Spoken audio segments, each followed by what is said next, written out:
All right. Well, thank you for the three of you for coming here and making time for our event to talk about your journey and talk about how your journey really impacts and benefits parents of deaf and hard of hearing children and professionals that work with deaf and hard of hearing children. Before we even begin and go into your story and your journey, I would like you to introduce yourselves. So we're going to start in ABC order. So we'll start with B. So that would be Bridget. Hi there, my name is Bridget Berrigan, and this is my sign name, and just call me Bree for short.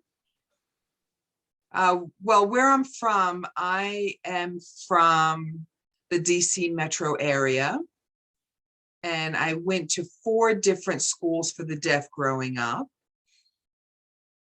I did go to Gallaudet University. I graduated in 2020 with an art degree. And now I'm living in Austin, Texas, and I'm teaching my first year as an art teacher at a high school. And I love it so far. So I'm happy and excited to be here. Terrific. Now on to Emilia. Hi, my name is Emelia Beldon. This is my sign name. And I'm from Minnesota. That's where I was born and raised. I graduated high school in Maryland. And I'm going to be graduating in May from Gallaudet. I'm getting a degree in IT and maths, a minor in math sciences. Happy to be here. Congratulations. Next one is Isabelle. My name is Isabelle Troup. This is my sign name. I'm from Georgia. I went to 3 different schools for the deaf growing up. And I graduated Gallaudet University. I got a psychology degree, and now I teach elementary school at the Atlanta Area School for the Deaf. Hello, everybody. Well, thank you to the 3 of you for being here. You have such diverse experiences, different educational experiences in regions of the country, 4 different schools, 2 different schools, and 3 different schools for Isabelle. Wow. So I'm curious, again, before we talk about the journey, what is your family background? Could you talk a little bit about your family background and the dynamics within your family? Was it a deaf family? Was it a family that could hear? Did they sign, not sign? What were the dynamics there? And again, we'll go in opposite alphabetical order now. So we will start with Isabelle. I was born deaf to a deaf family. And I felt like I was born into 2 different worlds because mom is from Colombia and moved here in her 20s, and she was learning ASL as her 3rd language. My dad grew up here in the United States and used ASL, and that was our primary language at home. So that's what I grew up with. Terrific. Emilia. I'm deaf, and I was born into a deaf family. I have 5 brothers and sisters, and all are deaf except for 1 that can hear. My baby sister can hear. My parents are both deaf, and grandparents, aunts, uncles, cousins, majority are deaf. And there are some that can hear, they're interpreters. But for the most part, I'm in a deaf family, and ASL was my language growing up. Terrific. Bridget. I was born deaf to a deaf family as well. It's interesting, all 3 of us, you don't often meet people who have 3 generations of deaf in our family, and all 3 of us are 3 generations of deaf individuals. My only experience of being the only deaf person in a hearing family is on my mom's side. She was raised in a hearing family, and visiting her family sometimes, we would get the experience of, oh, this is a foreign thing to me, to have people who are different, a different language and accessibility issues, and that experience.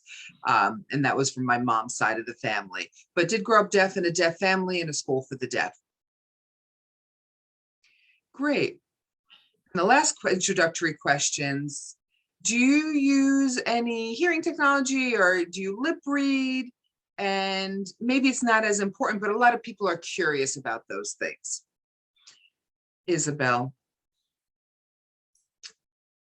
I did use hearing aids as a kid, and then I stopped using them because I struggled to learn how to speak, and sound recognition really was not working. So I decided not to use the technology, and nobody in my family had it either. And so I decided not to use hearing aids. No big deal for me in my family because everybody could sign. So I got rid of the hearing aids. Emilia, I'm hard of hearing and I can hear and speak as well. I don't use hearing aids, but I call myself deaf. Linguistically and culturally, I am part of the deaf community, the deaf world. Bridget, yes, I have some hearing too. I grew up with hearing aids and my parents were deaf, but encouraged me to wear my hearing aids. They wanted to see me use as much of my hearing as possible. They wanted me to be able to speak. You know, if you could, then why not? You could speak and use ASL. They take speech classes, but I was always a little resistant. I didn't really like it. I stopped using them when I went into middle school. I decided I didn't want to wear hearing aids. My parents respected my decision, and I haven't worn them since. I can speak, but I really can't understand when people speak to me. I can hear it, but I don't understand it, you know, like letters and words. I can just hear sounds. And so most of the time I just avoid it and speaking in the first place and just sign. Great. So now we have your background information. You've all introduced yourselves of where you're from and your communication and families. And so now we are going on to the story of your bike trip across America. Wow. So why? What made you go ahead and bike across America? Go ahead, Bridget. My favorite answer is from a shirt of one of the people we met on our journey. The shirt he wore, that's why, it said, correct me if I'm wrong, ladies. What a bad idea. What time? In other words, it's a bad idea, but let's go. Bad idea, but I still want to do it. So for me, that's the answer to your question.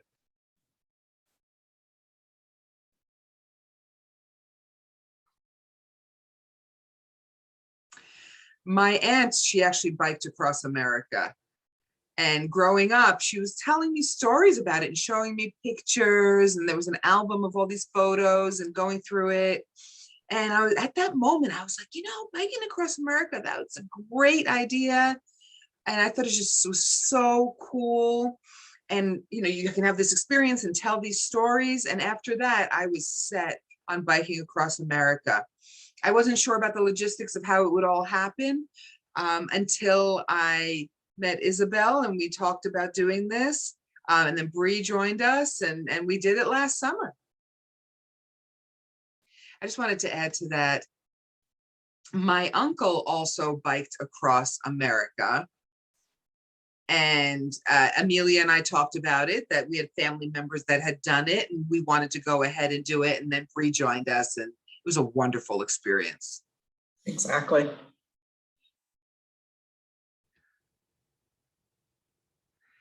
It's easy to say you're going to do it, but to actually go ahead and do it is a different thing. How did you find the confidence to go ahead and plan it and just do it? Emilia. For me, it was like sort of being motivated, committed, determined. We wanted to achieve something. There was a goal that was a challenge and I wanted to just do it. But talking about it, everybody was like, yeah, I want to do it too. And so the three of us decided we are doing this and there was no point of return. So Isabelle and I first talked about it and then Bree joined in and there was a lot of planning involved, a lot of meetings, a lot of brainstorming. And then we had to buy the plane tickets and then that was it. Once we did that, we knew we were happy. It was happening. You were committed. We were committed. And it was happening. And so that was it. Speaking of confidence, It also requires a lot of independence to be able to bike across America. So what did your family, how did they support you? What was their reaction to your decision to do this? Isabel, I can make a comment about that. There were two different perspectives between mom and dad. So mom moved here when she was 25 from Colombia. So in Colombia, the perspective was, life was dangerous outside. Things were not safe. There was a lot of crime. And my dad's brother was the uncle who biked across America. So my father felt confident. He was like, yeah, go ahead, do it. And I don't see what the big deal is. Whereas mom, well, she did trust dad, and that did help her. And she did encourage me, but she said, just make sure you have GPS on, that I see where you're going, and send pictures and video and FaceTime, and stay connected when you can. And that I was going with friends. I wasn't going alone. That was nice.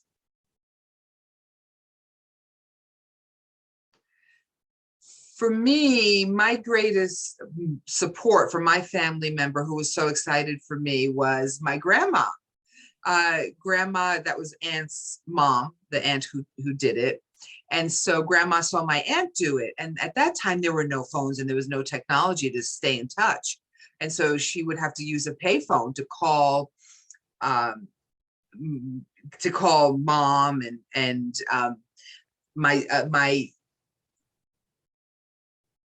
so she tried to call mom and called my mom's sister, who interpreted the calls about what was going on the trip.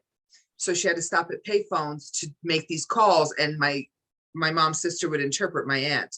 So there was a sort of chain there as far as getting information to grandma.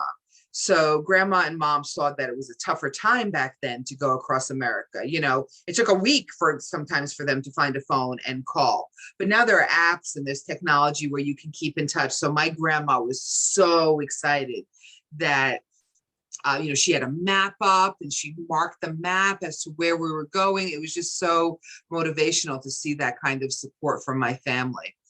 And I didn't have any doubts, and that really helped me build my confidence to do this trip. Bridget? My parents were scared for me.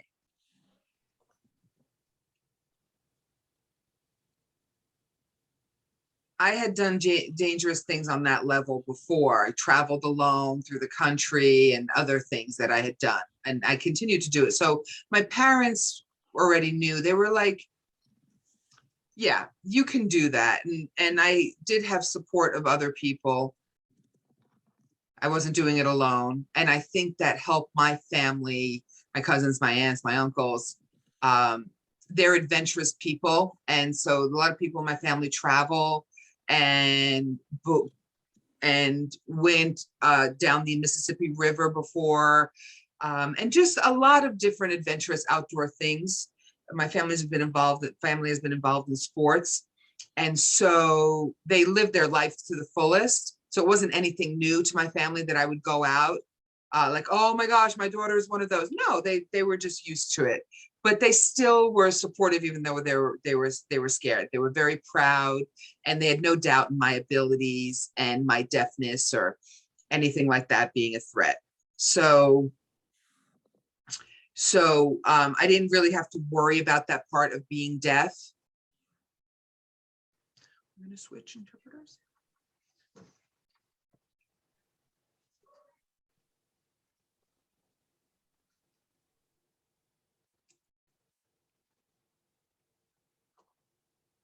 Actually, I'm really glad that you mentioned that, because deafness obviously wasn't a concern, even though all three of you are deaf, but you did mention it that your family had concerns. And there's pros and cons on every side. But, as far as communication goes and, those types of issues, I think that's really interesting. Often I'm sure, even now, there are parents in the audience right now who have children who are deaf, and they might not even be as old as 5 years of age. And they're just probably wondering, like, how did you do this? How is it possible? If you can't hear, how? And I'm just glad that, we're able to show that it can be done. It can be done really well. So just throwing that out there, as far as the safety and those kinds of concerns, one thing I was thinking about was, biking across America, for example, you couldn't hear cars behind you, you couldn't hear the traffic. How did you find ways around that? Because, obviously there are some barriers when you physically can't hear, but we know that we can be creative and find ways to be safe even in these tough situations. So what were your workarounds? Bridget, yeah. Well, we all had rear view mirrors. They're pretty small. They were built, designed for bicycles, but it's, just a quick glance and you can see what's happening behind you. I guess that was a concern, but traffic passes, right? So I guess, sometimes we were startled. Maybe we didn't expect a car, like a horn to honk or something like that. But, that was kind of it. It was just sort of like, oh, there goes another car, but we tried to stay in our lane and just check every once in a while. It's, make sure that we're looking out for each other. That was pretty much it.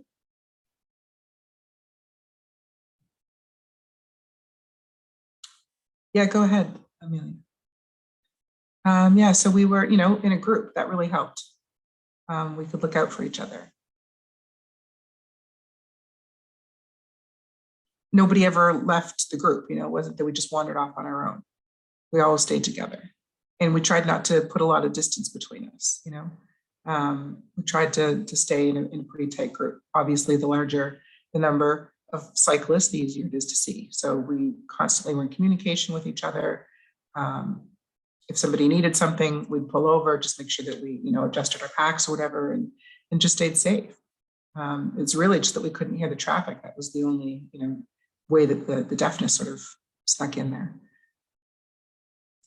Isabella, yeah, we also we had lights on our bikes as well, because sometimes we were driving or riding during the dusk or in the evening. So we just wanted to make sure that we could see and be seen, And, sometimes, like, as a person who's deaf, I almost forget that I'm deaf. Like, I think it's like other people remembering or knowing about that more than I think about it. It just, doesn't come to mind all the time. People ask questions. It's like, oh yeah, that's right. It's because I'm deaf. Right. Okay. Just sort of, is a reminder, but their concerns aren't necessarily my concerns,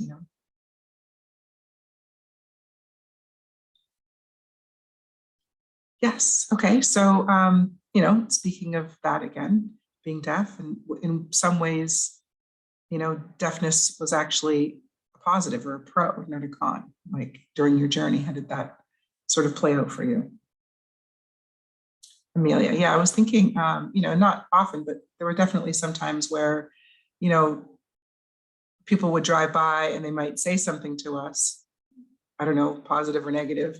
People sometimes have an attitude with cyclists, but I think for the most part, driving across America, it was something that was positive. But people might say something, and maybe they were angry, or maybe they had honked their horn 3 times and we didn't catch on. Like we sort of, or maybe they even wanted to try to scare us. I don't know, but it didn't really affect us in that way. Where I think if somebody could hear and they were a cyclist, they might react, they might respond, they might call back. But for us, it was just something that we didn't have to deal with.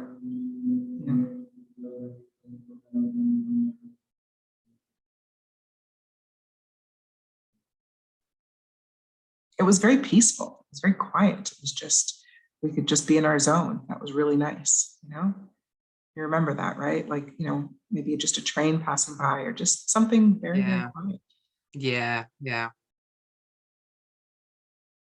Yeah, I remember, one morning we woke up, it was like we were in the tent, it was downpouring, the rain was really heavy, and I was like, the tent seems to be moving in a strange way, it seems a little bit damp in here. And then it was like, oh, it's just because it was raining. Like we literally slept through it. It was very peaceful. Right, that kind of peace is really nice. So every morning you just wake up, fully energized, right? Because you've got a beautiful night's rest.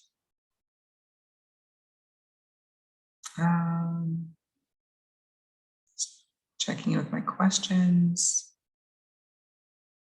Was communication a factor when you were meeting up with other people, for example? You know, like while you were on your trip, I know you mentioned that you'd met some other cyclists who could hear and they did join in with you for a little while. So was communication easy? Was it a challenge? What were the barriers for you, if any? Bridget, sure. Well, okay, there was 3 of us, right? And obviously our abilities to hear and communicate are individual. So it's a different dynamic when you mix the group. Like Emilia can hear to some degree. So when the 3 of us are in a group and we wanted to listen in on someone's story, we would sort of use Emilia as our interpreter. Just, you know, that was a benefit that we had. And then we could always switch back to signing. So, you know, it's nice to be able to do both.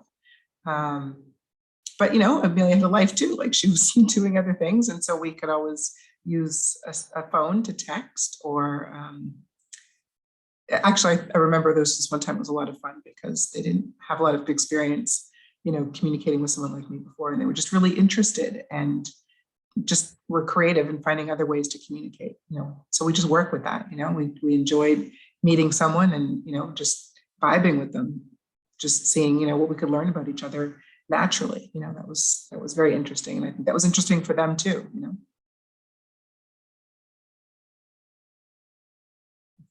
Anyone else want to comment?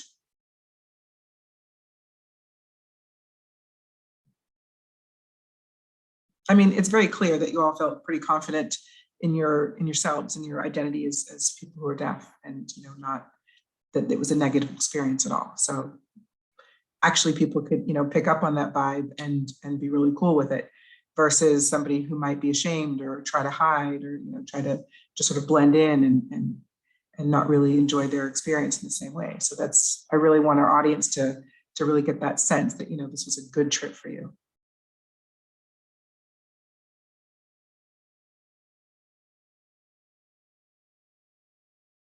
Elizabeth, can you do this, please?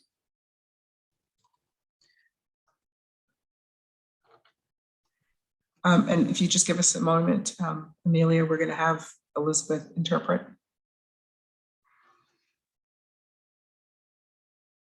I don't want to speak for the rest of my group, but as far as 2 identities, I am female and I think of 3 female bikers. And we did have mace with us. I didn't, you know, think about anybody doing anything to us per se, but we had mace. We didn't even need to use it. It was just there for protection if we needed it. And we were just really more representing of like females are able to. There are no barriers or factors for the 3 of us. And it really was our identity as women and deaf women. And we were out there meeting people no matter who they were. So. Very cool. Thank you. Yeah, Bridget. Yeah, I was thinking about that too, you know, like just, you know, the fact that, you know, the risk just in being a woman out there. It doesn't matter if you're deaf or not. But yeah, I totally agree with what you were just saying. Yeah, I can relate to what Emilia was saying too. You know, like sometimes, like I said, I forget I'm deaf. And so my identity is very strong as far as being a woman, being female. And so, you know, growing up in my family, maybe that for some people might have been a negative as far as communication goes, but, you know, I know that deaf people can do anything. So coming from a family who's deaf, it's like, yeah, sure, I can do it. I'm a woman, I'm deaf, yeah, I can do it. And I'm from a strong, supportive environment where they don't worry about me being deaf and going out in the world and being out of my comfort zone, going on trips and journeys and risks involved. It was never an issue of, oh, you're deaf and you can't. And I think that gave me the confidence to be able to ignore the fact that I was deaf and not have it be an issue and just go ahead and do what I wanted to do. Right. And sometimes I'm like, oh yeah, I'm deaf. right, I just broke a barrier. But I don't really think about that too much. But it was key in the three of us having success in biking across America, because deafness was not an issue. But I think being a female in society, I think that was more of the barrier that we were overcoming, not so much being deaf. Bridget, yeah, please. Right. So maybe just a little bit off the point, but I also exactly on the point, because I wasn't necessarily worried about my deafness and my identity, but people were proud of me. I was proud of coming from a family of deaf people. And so we didn't really realize that growing up every single day, what we were dealing with in society, just everyday things, where we could see our deaf parents functioning just as regular adults. Sometimes they had conflicts with people who could hear, but it wasn't something that we were ashamed of. It was just a normal part of life, right? So we saw their success. We saw their normal life, their ability to communicate using technology and using simple things like pen and paper. They were okay, which meant that we were going to be okay. They were fine, we're going to be fine.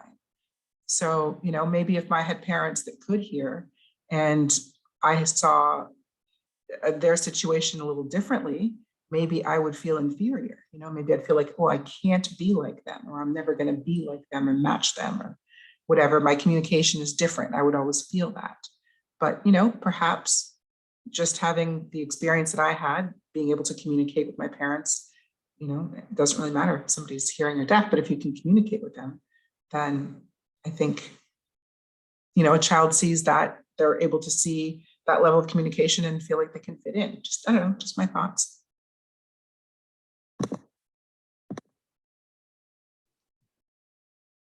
We have a lot of families here, and a lot can hear, and we're talking about confidence and independence, and I can say, yes, you can. It's just so important to have a deaf adult mentoring, interacting with the deaf community, having those deaf mentors, and having the relationship with other deaf adults in your life. And so your children can see and emulate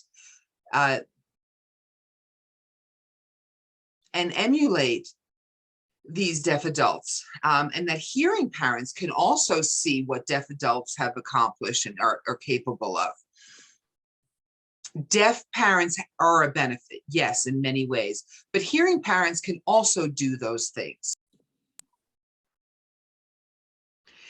Okay, it's a great time to transition to the Q&A now from our audience.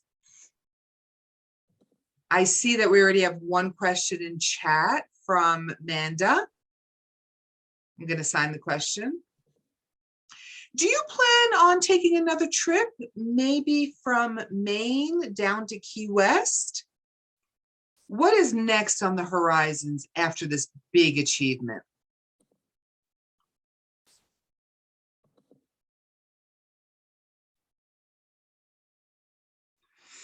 Emelia, I think individually, we definitely want to go on more bike trips for sure. Personally, I want to do the Pacific Coast Highway. It goes from Oregon down to Mexico. I wouldn't mind doing that. And I know Isabelle wanted to go to do something in Texas, and somebody wanted to do something in another country. And as far as the three of us together, we do want to bike across Iowa. I forget that event. Oh, yeah, what's that strange name? What's it called? It's the race, Raging Bull. I'm not sure. Is it? It's an acronym. Oh, there's an acronym. It's RGB. Sorry, that was an interpreter error. Not Raging Bull, something about RGB. There is a Bike Across Iowa event, and a huge group of bicyclists that go across Iowa for the week. And they stop at various places, and there are various adventures that you can take, and it's biking across Iowa. I think the three of us are going to do that. I think that's the next thing that we have planned. Any other questions? Go ahead. You can put on your video if you want to sign, or you could speak. You can write it in chat, whatever you want to do. Are there any other questions from the audience? Hi, Amy. Hi, my name is Amy. I'm curious, do you have a favorite story or a favorite place from your trip?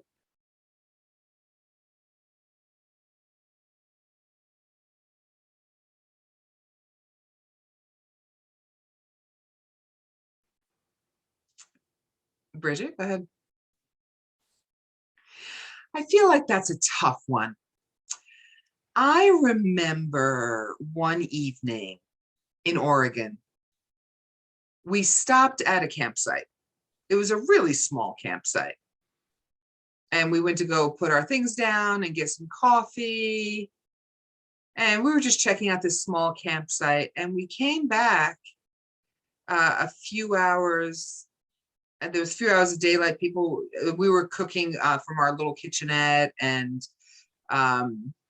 playing some skip-bo and just chatting, sitting around chatting, eating until it got dark. And then we went to bed, and it was just a beautiful, cool day. Do you remember that one? Do you remember that campsite that I'm talking about? Yes, Isabelle, It yes. was halfway Oregon. That was the name of the town.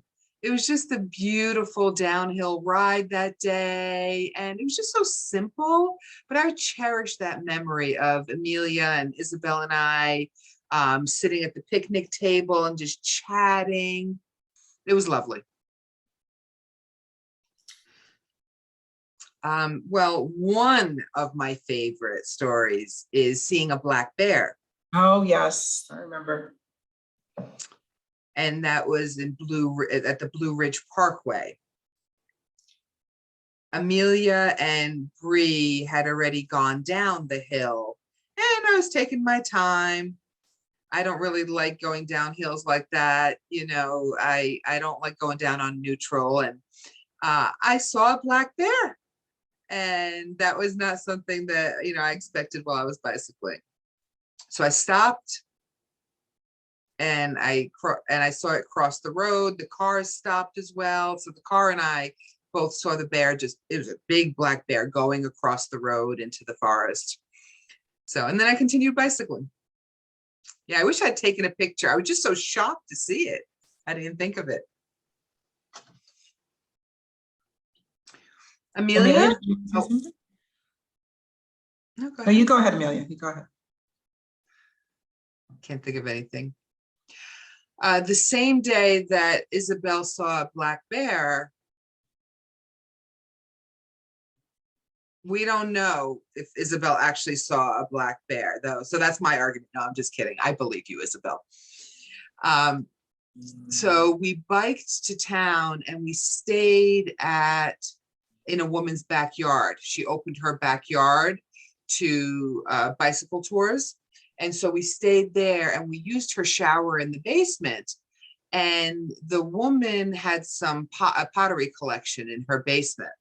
It was beautiful. And I'm an artist and I'm an art teacher. So I loved her pottery, and I wanted to buy something from her basement. And, we slept in her backyard. We showered her in her basement. And this is the mug that I got there. It has the town name of where we stayed on the pottery. So that was cool. People can say I bought it in a market or a store or something, but I got it from someone's basement, and I slept in their backyard. This Amelia, there's so many things, every day had a different flavor of the moment. So right now, what I thought of was one of my favorite things. I believe it was in Oregon as well. There was a beautiful sunset. It was beautiful. And we were riding, and it was beautiful sunset.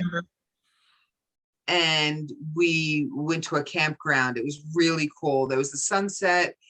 We slept, get up early, and we went on we went to a park where there was some rock climbing going on. It wasn't an actual rock, but it was a park.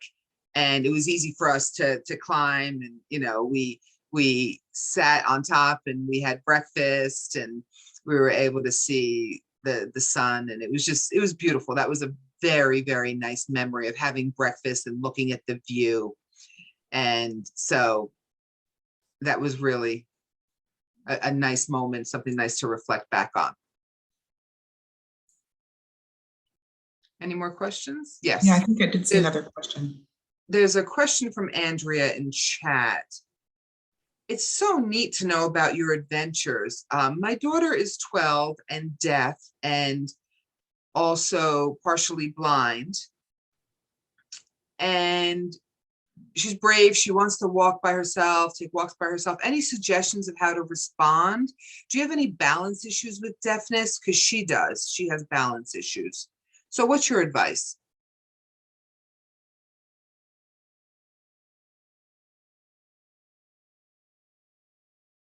Bridget? I am not an expert about deaf-blind issues and needs, but I'm sure there's some kind of equipment, like maybe a walking stick or something that will help and accommodate your daughter's needs and help with balance. I don't have any balance problems, but I'm sure there's something out there to assist your daughter with that, and let her be independent. When I was 12, oh, I did so many things on my own, including riding my bike in the neighborhood. And that gave me a sense of confidence and independence. And I do think that it is important. I know it's hard, but try your best to encourage her and let her be independent. Isabelle. I have a grandmother who is deaf-blind, and growing up with no training, like I said, my mother's side was from Colombia. They grew up in a rural area and there was no training for her. And she did use tactile signs and they used them at home. My mother met a lot of deaf-blind people. And they use things like a phone connection where there's braille on the phone connection and being able to read. And if you can see a little bit, there's a lot of equipment, adaptive equipment and things that you can use in technology to help accommodate your daughter and whatever her needs are. Emilia. I agree with Bree. I know it's hard, but I think it's best to not exactly give her total freedom. I mean, there have to be some limitations, of course, maybe in a smaller area around your neighborhood and increase that with time, but let her explore. Start now and start instilling that confidence of independence and thinking of, yes, I can do whatever I need to do, even though I'm having visual issues. So start that now and instill that confidence now. It's really important to teach that kind of lesson. And so when she becomes older, it'll be easier for her to go out on her own and be independent and maybe use some adaptive equipment or things that are resources that are out there for the deafblind. There are so many of them, so you can find something that fits for her. And now at a young age, it's so important to instill that in her and have the assurance that, yeah, you know, there are going to be barriers, but you can adapt to them and you can do what you want to do despite the barriers, of course, with the extra support.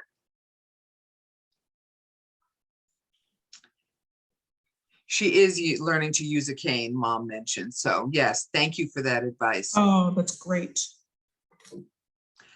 Any other parents or professionals have any questions? Hold on one moment. Okay, go ahead.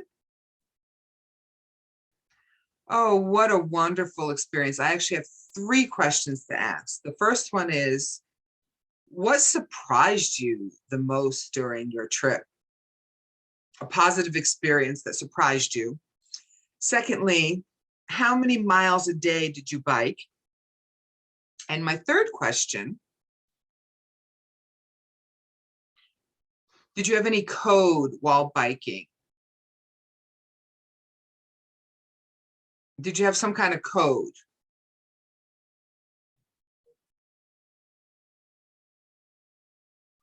Again, your first question, Sharon? Any surprises? Yes. Okay. Any surprises? Let's start with that one.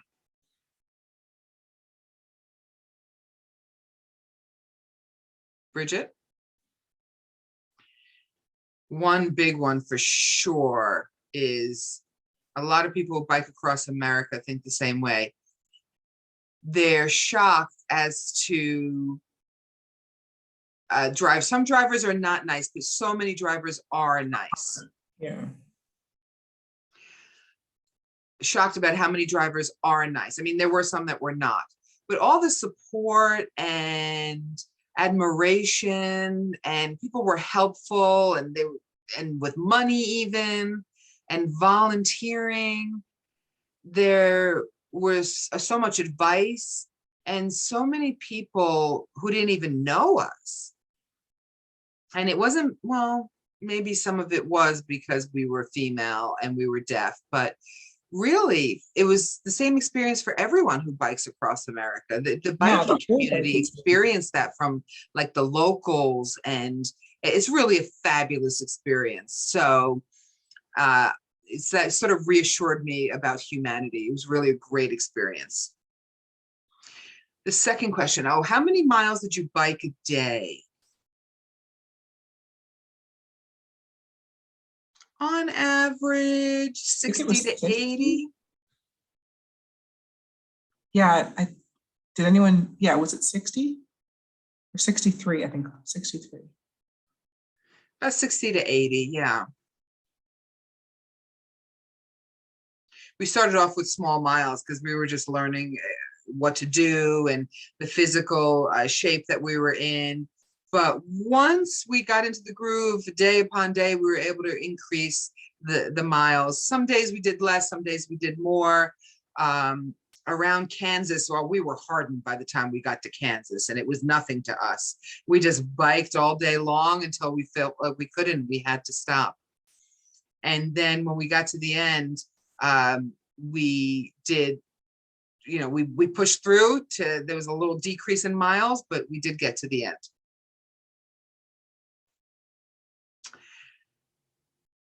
We had thunder thighs from biking so much. We really did. Our legs were rock hard, and we had beautiful sculpted legs. I don't know if you both still have it, but I don't anymore. Just saying, unfortunately. What? We don't have what? Those thunder thighs, you know, the big sculpted legs. Oh.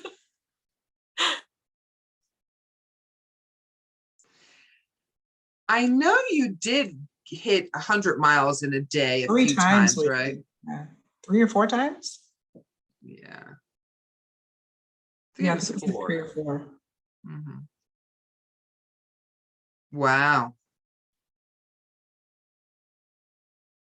112 was our top day. 100. Was it 19? I lost count. I don't know. You're overlapping each other. Hold on a moment. So the lowest in a day was 19 miles?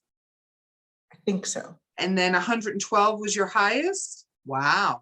That's a range. Wow. And then the last question about a code. Do you have any codes? Let's say one of you had to go to the bathroom. I mean, how do you communicate? Did you have any codes?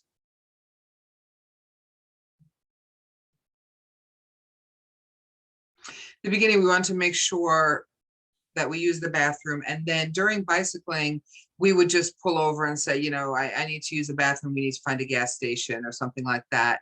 And then when we rode a lot, we would just stop and, you know, even go in the trees and get back on our bikes. So code, I guess, yeah, we just communicated. It wasn't officially a code. I tended to have the map on my phone, so I was in the front. So I was in the lead usually, and I could hear a little bit. So if somebody was screaming, I was able to stop and hear that. So if we needed to communicate, then we'd pull over next to each other and communicate. Sometimes people would shout out and we'd have to pull over. So if the three of us were on the road and we needed to stop, then I think we put our hand up like a fist. We put our hand up that somebody needs to stop and slow down even. We worked together really well. We had a great rapport and there was no problem with communicating. Great, thank you. Yeah, sometimes like Emilia, if there was a car coming up on the side, we would let us know through the mirror that there was something behind. And then we would just sort of pull over a little bit. Right, we would pull over. Thanks, Sharon. Any other questions or anything? We have about 10 minutes left. If anybody has any thoughts, ask some questions, take the opportunity. So biking across America, I know problems come up with your bikes. Maybe you got a flat tire or something broke on your bike. Did you have backup supplies or did you go to a bike shop? What did you do if you had something going on with the bike? Great question. We did have tools to change a flat tire. Yep, we had that. Everything was ready. And we did have extra tubes. So inside the tire, if it got flat, the outside part doesn't need to be switched out. I mean, if you have a puncture, but it's really the inside part of that tube that needs to be fixed if it's punctured or torn. We didn't have to, and then boom, my tire just exploded in the back. It ripped. The tire, and it was in the middle of nowhere. We were maybe 90 miles to the next place and there were no services. So we had a hitchhike and it was crazy. We had a hitchhike and go to Walmart and get a new tire, have it replaced and have another one in case, and then drive back to the place where the flat was. So we didn't lose any miles, so we had to go back. And the guy who helped us was amazing. He went out of his way and took his time and made a lot of effort. And really, it was, that day is a day I'll always remember. That person was so helpful. He really helped us so much. And sometimes you're not prepared for everything. Right, that's true. Great, thank you. I also want to point out before we wrap up, I know you took the journey, it was a dream, it was a goal you wanted to reach, but you also did fundraising for an organization through this journey. You raised over $16,000. Wow, $16,000. Can you tell us a little bit more about that organization that you raised the money for and why you chose this organization?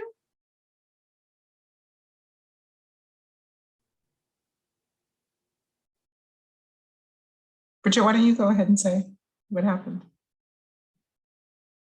We always let Bridget do this. It always falls to her. So the three of us decided to choose off-the-grid missions. This is the sign for that. It is a nonprofit organization that is amazing. It is run by the deaf for the deaf. And in any type of national, international disasters in developing countries, deaf people are typically the last to know of what's going on because no access to radio or TV, there's no captioning.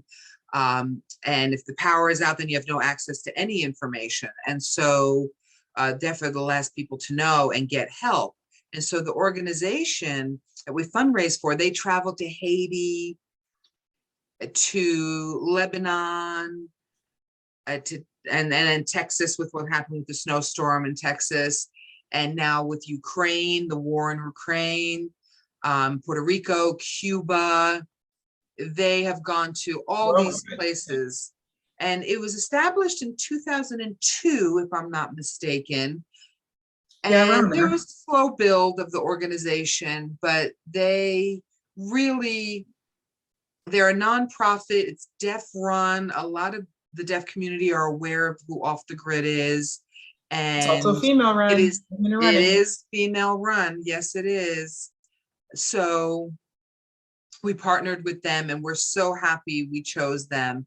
They gave us some survival gear related to the trip that we were able to use, like mace. They're the ones who taught us about using the mace, to bring that with us, and don't bring a knife or a gun or anything like that. And how do you protect yourself? They taught us about using the mace. And this is what they do. They teach this in people who need to be protected in their countries. And so we really were blessed, and I'm so glad. Emilia's wearing their shirt, Off the Grid Missions. Yes, I'd also like to add, when we first reached out to them and we started the fundraising, we thought maybe we could make a difference with our trip. And, we knew that the three of us were going to bring a lot of attention to the cause and a fundraiser, whichever organization we chose. But we wanted to pick a really good one, an organization that deserved it and, who would be providing good services. And so we felt that this organization, we didn't really know about it, right? We didn't know about it, Isabella, or you didn't know about it? No. Yeah, so there were a couple people who had talked about it, and it was starting to get a little more exposure, a little more awareness. And so with our trip, we thought, maybe it's possible that we could do something that would actually be really meaningful, really helpful, really positive in our community, bring a lot of awareness with the fundraising, could bring a lot to this nonprofit. And so we decided that we would bring that up and have the deaf communities actually working together and uplifting each other and just doing more than has already been done. So the 16,000 totally over exceeded the original 5,000 that we had thought about. It was just a wish, right? We were just positive thinking about it. And all of a sudden we've made this journey, and it was just like so worth it. We could actually make a difference in people's lives. Perfect. Well, thank you. Thanks so much for your time. And we're nearing the end of our event. Any final comments or anything you want to share with parents or professionals who work with deaf and hard of hearing children before we wrap up? If you're really interested in... Go ahead. I was just thinking if there are any pictures or any stories or anything that you wanted to show. We do have a public page on Facebook. We have pictures and video there. Help yourself to looking at it. It is BBT across America, BBT Take on America. We're on Instagram. We are on Instagram and Facebook. So whatever you want to do, whatever your kids want to do, whatever the students want to do, do it. Do it. You're never going to regret doing something. Do what you want to do. You're never going to regret eating something or going somewhere or biking across America. So take the opportunity to do it. You have one life to live. So take the opportunity and push your kids, your students, to raise themselves up and support them. We have confidence, and we did what we wanted to do. And when you support them, it's really great. We're really grateful to everybody who supported us. So I hope you can give your kids those opportunities, your students, your children, or deaf friends. Give them the opportunity and motivate them. Exactly. I'm going to talk about deafness a bit. I do remember struggling with communicating with people sometimes. There are some people who will speak and I say, oh, I'm deaf, I'm sorry, I don't know what you're saying, and trying to communicate with them, and they're like, oh, never mind. And they were planning to ask me maybe something or communicate with me and have a fun conversation, but then they decide to back out because they don't know how, or they're not interested in making the effort. So that does impact me a lot when that happens. So for Isabelle, how do you say, you don't care? it's like, well, it's not my loss, it's their loss. If they don't want to talk to me, then it's their loss. So I got that from Isabelle, and I thought, wow, I didn't realize that I still had that sort of negative take on things, like, oh, I'm missing out because the person wanted to talk to me and I wish I could talk to them. But it's actually the reverse. They're missing out. And Isabelle's idea of like, I don't care. And so that I've ingrained that in me, and I'm feeling tougher, and I'm feeling more proud and more confident, and interacting with people every day. And I want to emphasize that with your children. Don't feel bad for them. If Isabelle felt bad for me, then I would feel worse. She was like, nah, who cares? It's their loss. And I'm like, you're right. You're absolutely right. It's their loss. So it's important for me to empower myself. And I think it's important for you to empower everybody, friends, family. And I think that's really important. Thank you all so much for your time. And thank you for the interpreters. Thank you. So we have a lot of people talking and signing, a lot going on here. So thank you for everyone who attended today. Thank you for watching and participating. If you know anyone who wants to watch the recording, let me know. I'll be glad to email the recording. Thank you so much. Love you all. Bye.